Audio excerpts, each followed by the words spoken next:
Hi hello good morning. Uma ಅಡುಗೆ ಮನೆಗೆ ಸ್ವಾಗತ. ಇವತ್ತು ನಾನು ಮಾಡಿ ತೋರಿಸುವಂಥ ರೆಸಿಪಿ ಬೆಂಡೆಕಾಯಿ ಭತ್ತ.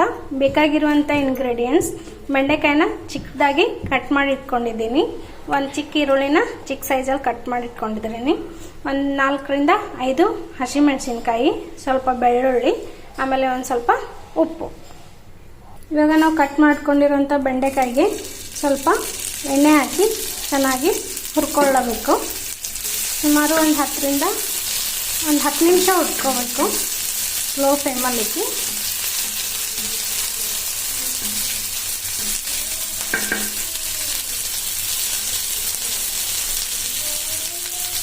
ಬೆಂಡೆಕಾಯಿ ಹುರ್ಕೊಂಡಾಗಿದೆ. ಈಗ ಹಸಿಮೆಣಸಿನ್ಕಾಯಿನೂ ಸ್ವಲ್ಪ ಎಣ್ಣೆಯಲ್ಲಿ ಹಸಿಮೆಣಸಿನ್ಕಾಯಿ, ಬೆಳ್ಳುಳ್ಳಿ ಒಂದು 7ರಿಂದ 8 ಪೀಸ್ ತಗೋಬೇಕು ಬೆಳ್ಳುಳ್ಳಿ. ಇದನ್ನು ಕೂಡ ಸ್ವಲ್ಪ ಎಣ್ಣೆ ಹಾಕಿ ಚೆನ್ನಾಗಿ ಹುರ್ಕೋಬೇಕು. ಹಸಿಮೆಣಸಿನ್ಕಾಯಿ ಮತ್ತು ಬೆಳ್ಳುಳ್ಳಿ, ಹಸಿಮೆಣಸಿನ್ಕಾಯಿ, ಬೆಳ್ಳುಳ್ಳಿ, ಬೆಂಡೆಕಾಯಿ ಎಲ್ಲನೂ ಹುರ್ಕೊಂಡೋಗಿದೆ. ಈಗ ಇದನ್ನು ಒಂದು ಮಿಕ್ಸಿ ಜಾರ್ಗೆ ಹಾಕ್ಕೊಳ್ತಿದ್ದೀನಿ. ಆಮೇಲೆ ಇದಕ್ಕೆ ಸ್ವಲ್ಪ ಉಪ್ಪನ್ನ ಆ್ಯಡ್ ಮಾಡಬೇಕು.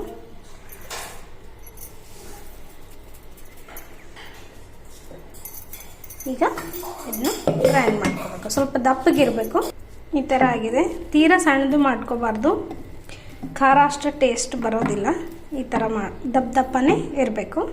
ಈಗ ಈ ಖಾರಕ್ಕೆ ಸಣ್ಣದಾಗಿ ಹೆಚ್ಚಿರ್ಕೊಂತ ಈರುಳ್ಳಿನ ಹಾಕೊಂಡು ಮಿಕ್ಸ್ ಮಾಡಬೇಕು. ಸೊ ಈಗ ಬೆಂಡೆಕಾಯಿ ಖಾರ ರೆಡಿಯಾಗಿದೆ. ಬೆಂಡೆಕಾಯಿ ಖಾರ ಅಥವಾ ಬೆಂಡೆಕಾಯಿ ಭತ್ತ ಅಂತಲೂ ಹೇಳ್ಬೋದು. ಇದು ಬಿಸಿ ಬಿಸಿ ರೊಟ್ಟಿ ಜೊತೆಗೆ ತುಂಬ ಚೆನ್ನಾಗಿರುತ್ತೆ ಬೆಂಡೆಕಾಯಿ ಖಾರ. ನೀವು ಕೂಡ ಟ್ರೈ ಮಾಡಿ ನೋಡಿ.